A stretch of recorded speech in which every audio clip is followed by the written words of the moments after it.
So next up is sample and hold, which is a circuit from the dusty, bygone days of modular synthesis, and was a common inclusion on older synthesizers.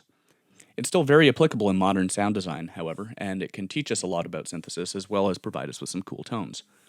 Sample and hold is a sort of intermediary circuit, as in, it's placed in the signal flow to affect a signal as it goes from one place to another. It's kind of fitting that the word sample shows up in here, as there are a lot of similarities between certain aspects of sample and hold circuits and samplers themselves, or even audio signal converters. The frequency of the sample and hold circuit can be thought of as an extremely rough resolution setting for the incoming signal.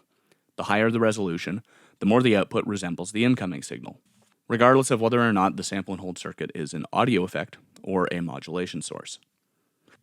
So to explain further, sample and hold takes an incoming signal, a waveform or perhaps some noise for random results, and samples it, and then retains that signal for an amount of time. That amount of time, and the subsequent pause before a new sample of incoming signal is taken and retained, is controlled by the sample and hold circuit's rate, pitch, or frequency. The name may vary according to what synth you're using. If we have a higher pitch, we have a higher resolution, and so sample and hold in this case will approximate the incoming signal, but with a mildly degraded sound. In Native Instruments Massive, sample and hold is included as an insert effect. So in this example, we have one oscillator outputting a sawtooth wave with no filter, and we have sample and hold applied to its output. You can hear as we decrease the pitch that the signal loses its fidelity. This is a form of downsampling.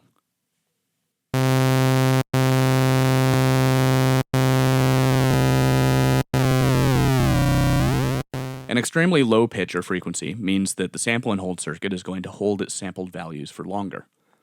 This can create some chaotic sounds if it's used as an audio effect, as we'll hear again in Massive.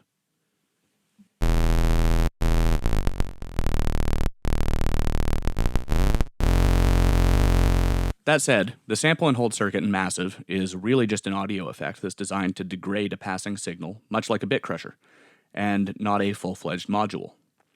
Ableton's operator has a sample and hold function built into its LFO section, but it's fixed to be a random value generator, whose output frequency is determined by the speed of the LFO. In fact, most times you see random as an LFO source, you're looking at, either in principle or in actuality, a simple sample and hold algorithm which is being applied to some kind of noise source. This can produce some great random results, and if you're using the output of a sample and hold circuit as a mod source for pitch or filter, cutoff, etc., this can be a great time to use noise as a mod source if you have the option, because it will produce a consistently varied output. At a low rate and applied to oscillator pitch, random sci-fi-like sequences can be created. In this example in operator, we have our sample and hold LFO applied to the pitch of oscillator A, and the output is a random sequence with a sort of 1970s robotic feel.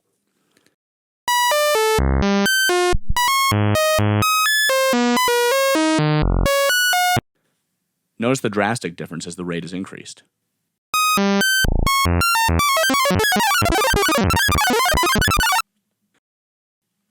Although erratic sounding, this function usually has sweet spots. If you're using a more robust synth, you'll be able to choose from different incoming signals to apply your sample and hold to. Applied to a sawtooth wave LFO, a sample and hold circuit can be utilized to produce a mod source that looks sort of like a staircase. Depending on the incoming signal to be sampled and the rate of the sampling, sample and hold can generate anything from random sounding modulation to cool 8-bit sounding leads. So sample and hold circuits are as old as synthesizers themselves, but they allow for some great sound design. A source of modulation or an effect on a passing audio signal, they have a pitch, rate, or frequency, which is used to describe the rate at which they grab or sample slices of the incoming signal and output them. They are used to mildly or massively degrade a signal and can produce great results in either scenario.